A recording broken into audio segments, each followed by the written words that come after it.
The courtroom was silent, with only the sound of footsteps echoing on the marble floors. The air was thick with tension as Sandra Thompson, dressed in her modest blue sweater and black slacks, walked to the defendant's table. Her heartbeat quickened, but her face remained calm and determined. She was no stranger to pressure. In the years of fighting for what was right, she had faced bigger challenges, but this one was different. This time it wasn't just about surviving, it was about winning. She wasn't going to let Apex Consolidated, a giant corporation, run over her. Not now, not ever. As she settled into her seat, her mind replayed the letter she had received 2 weeks earlier. A notification from Apex Consolidated, demanding she pay $15,000 in penalties for allegedly breaching their service contract. The accusation was ludicrous. Sandra knew she hadn't done anything wrong, but proving it was going to be tough. They had all the power, all the resources, but she had something they didn't: her knowledge. A knowledge she'd gained, not through formal schooling, but through years of late nights, reading law books, taking online courses, and applying what she had learned in the real world. It wasn't much, but it was everything. Her 16-year-old son, Jaime, had stood in the doorway the night before, his face full of concern. "Mom, are you sure about this?" he had asked. Sandra had smiled, a smile that didn't quite reach her eyes, but one that told him she had no other choice. "What choice do I have, Jaime? This is my fight now." Jaime had suggested, with an air of hesitation, "You could just pay them what they're asking."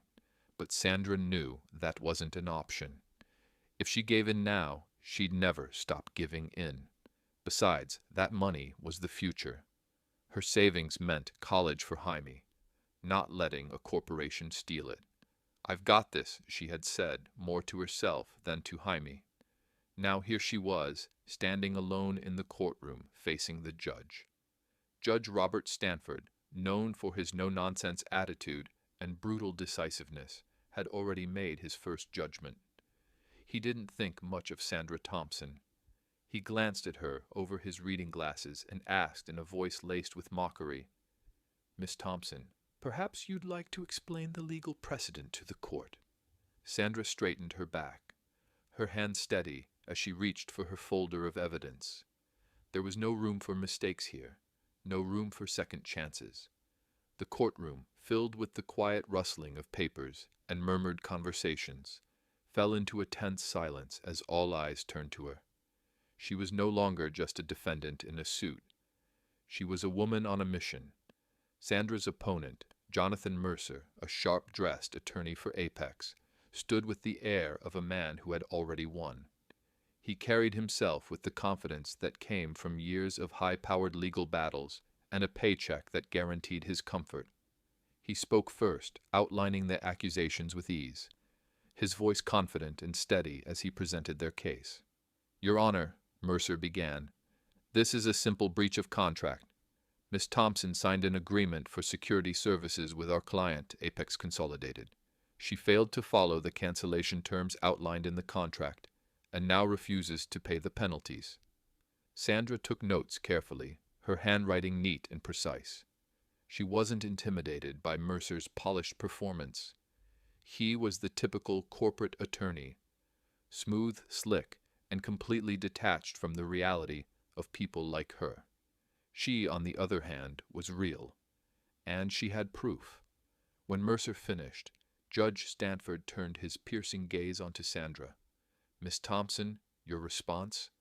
Sandra's heart pounded, but she kept her voice steady. "Your Honor, I did provide proper notice of cancellation. I have documented proof of my attempts to cancel the service in the required time frame. I also have evidence that Apex failed to fulfill its own obligations." She stood, moving with purpose as she carefully began to distribute her evidence to the court. Email correspondence, certified mail receipts, phone records. Everything was in order, meticulously organized. The judge's eyes narrowed as Sandra placed each document in front of him. "I would like to direct the court's attention to Section 4.3 of the contract, which clearly states that the notice is considered delivered upon sending, not upon receipt." The clause Mr. Mercer refers to applies to disputes regarding service quality, not cancellations. She continued, her voice unwavering. A flicker of surprise crossed Judge Stanford's face, but it was quickly hidden behind a practiced frown. Sandra could feel the shift. It was subtle, but it was there. For the first time since walking into the room, the judge wasn't dismissing her. "Miss Thompson, are you claiming to be familiar with contract law?" Judge Stanford asked, his voice tinged with disbelief. Sandra stood her ground. "I've studied it independently, Your Honor," she said. "I know this contract, inside and out." The judge paused, his gaze still fixed on her. "Where exactly did you learn about all this?" Sandra took a breath and answered calmly. "I studied law on my own, Your Honor. The principle of contra proferentum, case law, contractual obligations. It's all part of the learning process." Sandra didn't flinch, even as the courtroom buzzed with murmurs. She had done the work. She knew the law. Judge Stanford didn't respond immediately. He just watched her, and Sandra could feel the weight of his gaze. He was reassessing her, maybe for the first time, wondering if she was more than just a woman in a blue sweater. "Your Honor," she continued, "Apex made a unilateral modification to the contract, and under the doctrine of contra proferentum, that modification must be interpreted against them." Judge Stanford leaned back in his chair, eyebrows raised. "You seem quite familiar with case law, Miss Thompson. Tell me, what do you know about the case of Mastrobuono versus Shears Lehman Hutton?" Sandra knew this was a test, but she didn't hesitate.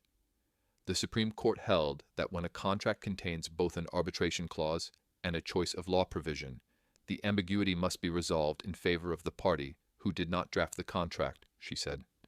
Ambiguous terms must be construed against the drafter to protect the party with less bargaining power. The courtroom fell silent. For a moment, it felt as though time had stopped. Sandra had done it. She had impressed the judge. Judge Stanford studied her, his posture shifting. He was no longer the dismissive figure he had been at the start of the case. Now he was listening, really listening. "Mr. Mercer," Judge Stanford said, turning to the corporate attorney, "your response?" Mercer, clearly flustered, fumbled through his papers. "Well, Your Honor, we maintain that Section 4.3 must be read in conjunction with Appendix B, which modifies the notice requirements." Sandra, without missing a beat, responded, "May I address that, Your Honor?" The judge, now more curious than skeptical, nodded. Sandra wasn't just defending herself anymore. She was teaching, and she knew exactly what she was doing. Appendix B was added to the contract 6 months after I signed the initial agreement. According to the doctrine of contract interpretation, unilateral modifications to a contract's terms must be clearly communicated and agreed upon, Sandra said confidently. Judge Stanford raised an eyebrow, intrigued. "And where exactly did you learn that?" Sandra didn't even flinch. "I've studied the cases, Your Honor," she replied calmly. Under Rossman v. Fleet Bank, unilateral modifications to material terms require clear and conspicuous disclosure. The courtroom murmured again. Sandra was not the person they had all expected. The woman in the blue sweater wasn't just here to fight for her rights. She was a self-made legal scholar, and she was schooling the courtroom on the law. Judge Stanford leaned forward, his eyes now fully focused on Sandra. The tables had turned. Sandra had proven one thing in that moment. Never judge a book by its cover. Sandra stood tall, unshaken by the growing attention of the courtroom. Her steady voice echoed in the hushed room, punctuated only by the subtle rustling of papers and the occasional shifting of the attorneys. She had delivered her argument, presented her case, and exposed Apex Consolidated for what they were, an overbearing corporation attempting to push her around. Judge Stanford's posture had changed. His previously dismissive gaze had softened, his attention now fully on Sandra, who continued to lay out her points with the precision of someone who had spent years practicing law in the confines of her own home. "I'd like to direct the court's attention to the doctrine of contra proferentum," Sandra continued. "Under this principle, any ambiguity in the contract must be interpreted against the drafter, especially when they fail to properly disclose material changes." Her words rang out, cutting through the silence. There was no longer any hint of uncertainty in her voice. She knew she was on the right track. The murmurs around the courtroom increased in volume. Sandra could feel it. The respect, the recognition. She had already done the impossible. She had challenged Apex, a powerful corporation, with nothing but her own self-taught knowledge of the law. And now, she was making her case so well that even Judge Stanford, who had once looked down on her, was reevaluating his position. It wasn't just the judge who was beginning to take notice. Elon Musk, seated quietly in the gallery, leaned forward slightly, his sharp eyes locked on Sandra. The well-known entrepreneur was no stranger to high-stakes battles, but this courtroom drama was unlike anything he had seen. Sandra wasn't just defending herself. She was dissecting the case with such expertise that even the seasoned attorneys from Apex were struggling to keep up. Elon had been watching the proceedings closely, his curiosity piqued. In a world of billion-dollar deals and tech contracts, he knew a thing or two about the importance of understanding the fine print. As Sandra presented more evidence, she could feel the momentum shift in her favor. She had come prepared, not only with the documentation needed to prove her case, but also with a deep understanding of the law. She had spent years piecing together the knowledge she needed to fight this battle. Sandra wasn't just up against a corporation, she was up against years of corporate manipulation, and yet she was holding her ground with every word she spoke. Judge Stanford, no longer in control of the room, leaned back in his chair. He had a new respect for Sandra. The judgmental skepticism that had marked his earlier behavior had dissipated. He no longer saw her as a simple woman trying to fend off a corporate giant. Instead, he saw a person who had earned every bit of her knowledge through sheer determination. But just as Sandra thought she had made her case, the judge's sharp voice cut through the air. "Miss Thompson," Judge Stanford said, his tone now neutral but probing, "your understanding of contract law is impressive.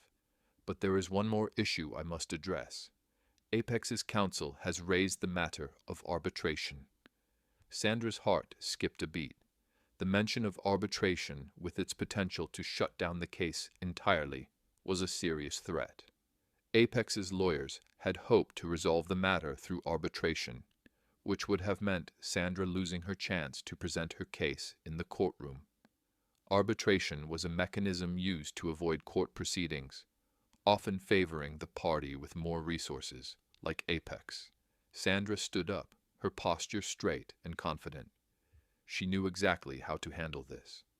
"I would like to direct the court's attention to Exhibit C," Sandra said, her voice unwavering. She pulled out a stack of papers from her briefcase and handed them to the judge. "This is the complete communication history between myself and Apex. On February 17th, I received an email from Apex stating, and I quote, 'Your cancellation request has been escalated to our legal department for resolution in the appropriate venue. This constitutes a waiver of the arbitration clause.'" The courtroom fell silent. Sandra's words had the intended effect. She wasn't just challenging the cancellation terms now, she was pointing to a direct waiver of the arbitration clause, something that could shift the entire case in her favor. Judge Stanford, his eyes narrowed in thought, turned to the attorneys from Apex. "Mr. Mercer, do you have a response to this?" Mercer's face reddened. He hadn't expected Sandra to come up with this, and now he was caught off guard. "Your Honor, we still believe that arbitration is the proper venue, despite the waiver claim," he stammered. "This email does not invalidate the terms of the contract." Sandra didn't hesitate.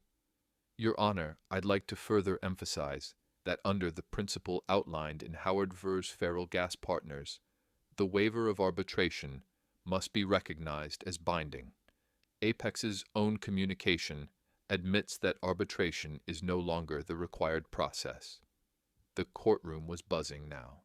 Sandra wasn't just fighting for her case. She was rewriting the rules of the game.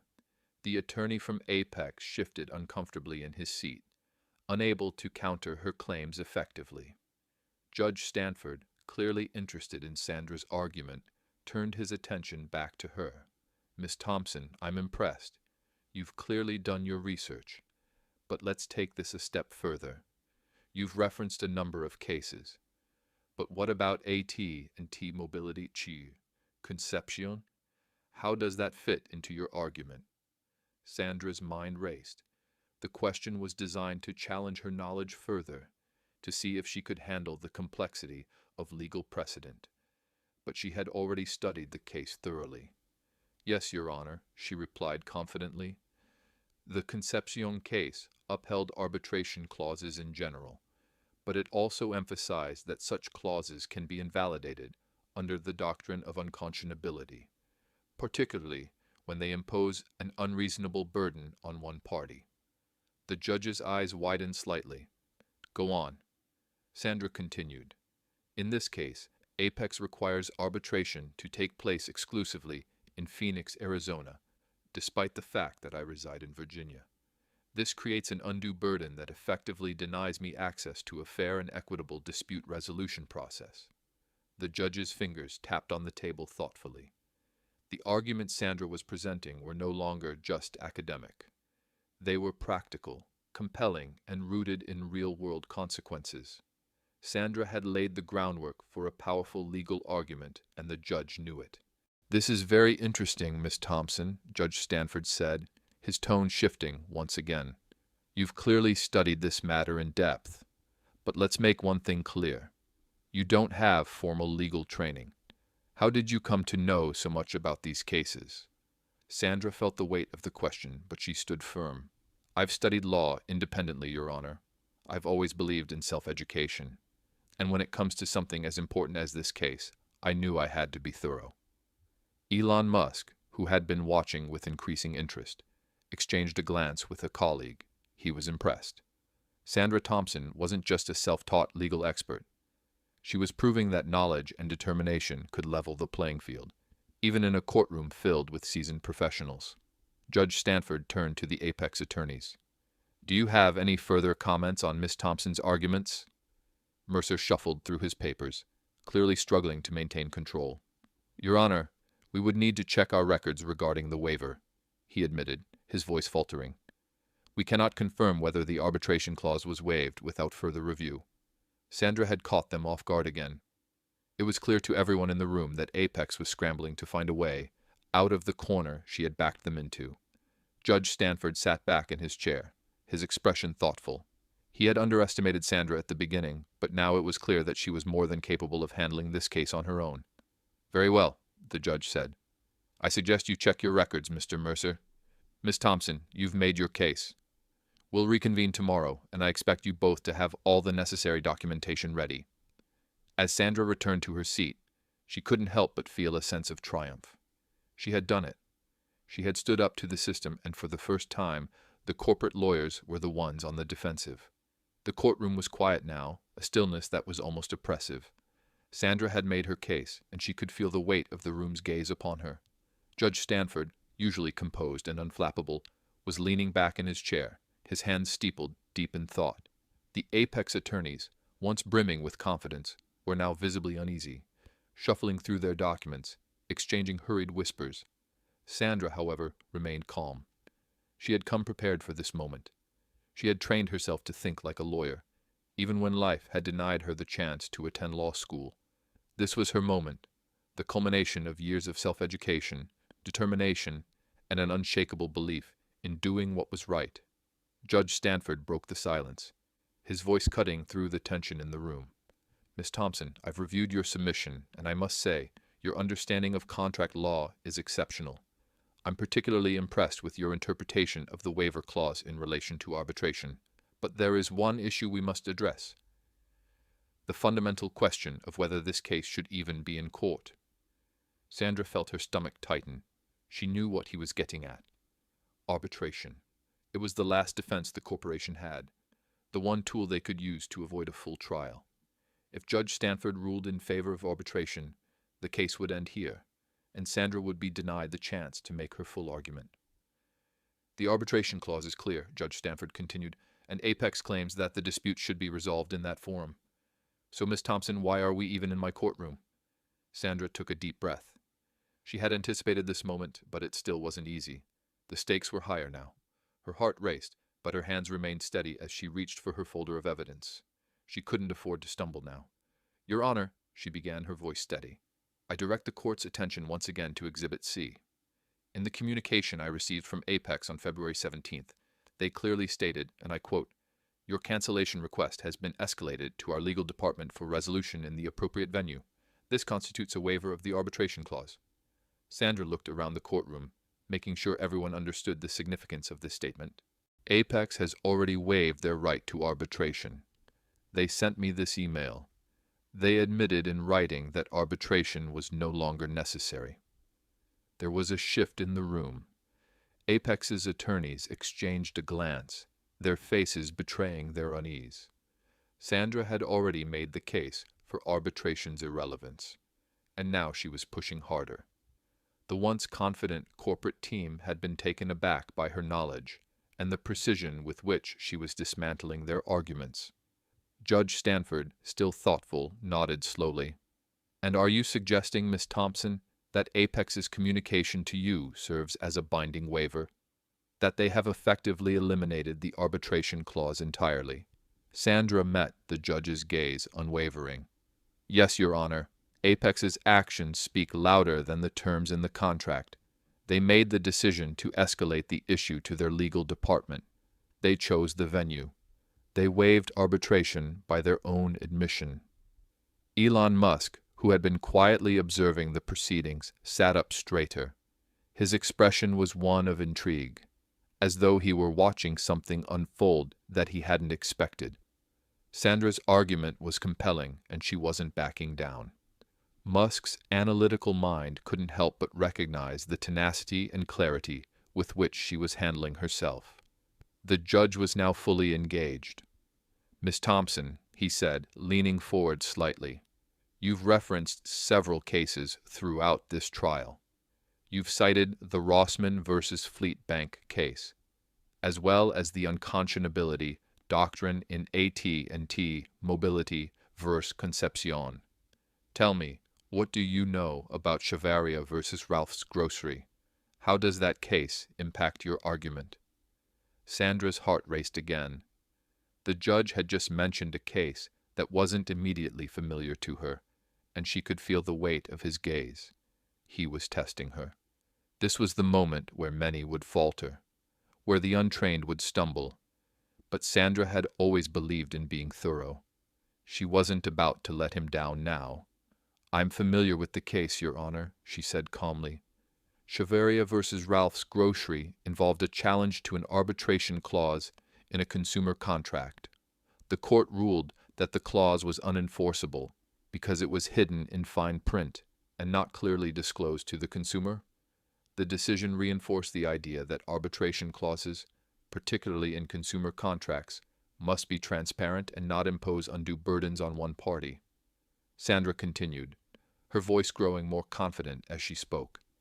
"In this case, Your Honor, Apex's arbitration clause is similarly unfair. They've buried the arbitration requirement in a lengthy contract, and more importantly, they've imposed unreasonable terms by requiring arbitration to take place in Phoenix, Arizona. This creates a significant burden on consumers like myself, making it nearly impossible for us to exercise our rights fairly." Judge Stanford raised an eyebrow, clearly impressed. "You've clearly done your research, Miss Thompson, but let's be real here. You didn't attend law school. How is it that you're able to quote case law with such precision?" Sandra smiled a small but genuine smile. "I've always believed in learning, Your Honor. Life didn't give me the chance to finish law school, but that didn't stop me from studying. I spent years reading case law, attending online courses, and learning from every resource I could find.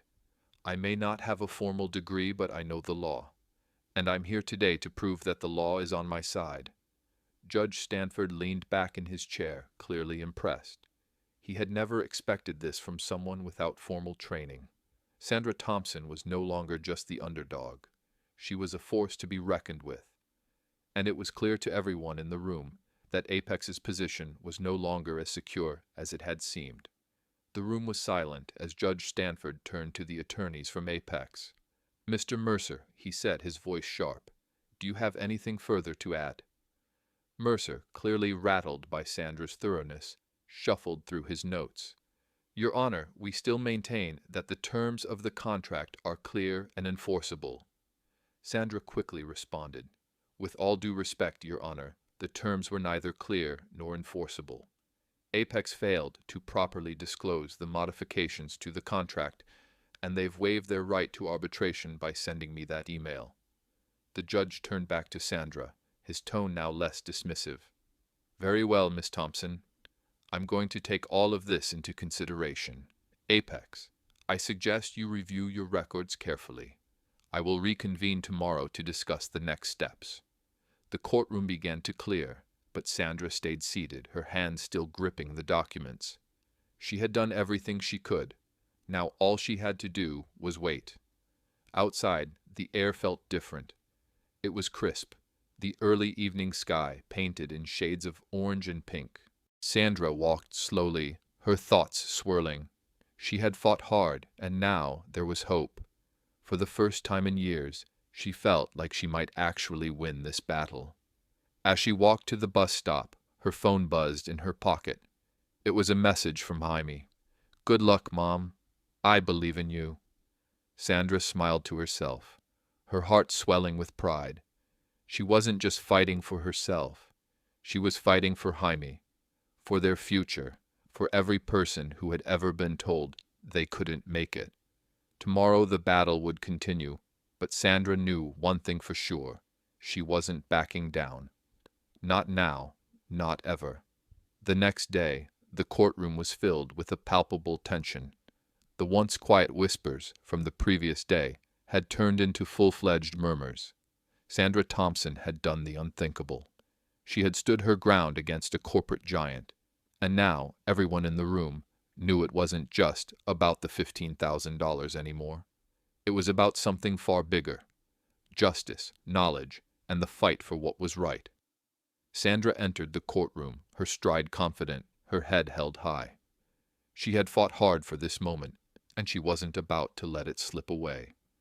The Apex attorneys, who had been so certain of their victory just 24 hours ago, now seemed on edge.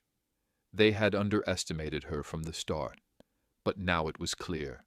Sandra wasn't just defending herself. She was dismantling their case, piece by piece. Judge Stanford entered the room, his usual commanding presence more pronounced than ever. He was still evaluating the arguments presented, still processing the depth of Sandra's legal knowledge. But now his demeanor had changed. There was a shift in how he viewed her, a quiet respect that hadn't been there before. The Apex attorneys, Jonathan Mercer and Lisa Chen, stood at the ready, trying to maintain their composure. But Sandra could see the uncertainty in their eyes. They had no idea what she was about to do next, and she wasn't going to give them the satisfaction of knowing. Judge Stanford took his seat and addressed the room. We've heard the arguments from both sides. Miss Thompson, you've provided an extensive and well-documented case. Apex, I suggest you make your response. Sandra could feel the weight of the moment. She had laid everything out, made every point, and demonstrated that Apex's case was built on shaky ground. But now she needed to finish strong. Apex's attorney, Jonathan Mercer, began to speak, but his usual smooth confidence was now tinged with uncertainty. Your Honor, while we maintain that the contract is clear, we've been reviewing the evidence Miss Thompson has provided. We acknowledge that certain communications were made regarding her cancellation request. Sandra's eyes locked with the judge's. She was ready for this. She knew what was coming next. And in light of this new evidence, Mercer continued, we're willing to offer a settlement that would reduce the penalty fees from $15,000 to just the cost of the service up until the date of cancellation. The remainder of the fees would be waived as a gesture of goodwill. Sandra's heart skipped a beat. The offer was tempting. It was a victory, but it wasn't enough. Not for her. Not for anyone who had ever been pushed around by a corporation like Apex. She stood up, her voice steady but firm. Your Honor, while I appreciate Apex's gesture, I cannot accept this settlement. This is not just about the money. This is about justice, about ensuring that Apex is held accountable for their actions. I refuse to accept a settlement that doesn't fully acknowledge the wrong they've done. There was a brief silence in the courtroom. The apex attorneys exchanged glances, their faces showing surprise then frustration. Sandra had just rejected a deal that most people would have jumped at. But Sandra wasn't most people. She had come this far, and she wasn't going to let Apex off the hook that easily. Judge Stanford raised an eyebrow. "Miss Thompson," he said, his voice calm but carrying a weight of authority, "I commend your resolve. But I must remind you, this is a complex matter. A settlement could bring this case to a swift conclusion." Sandra nodded, understanding the judge's perspective. "I understand, Your Honor. But this is not just about me.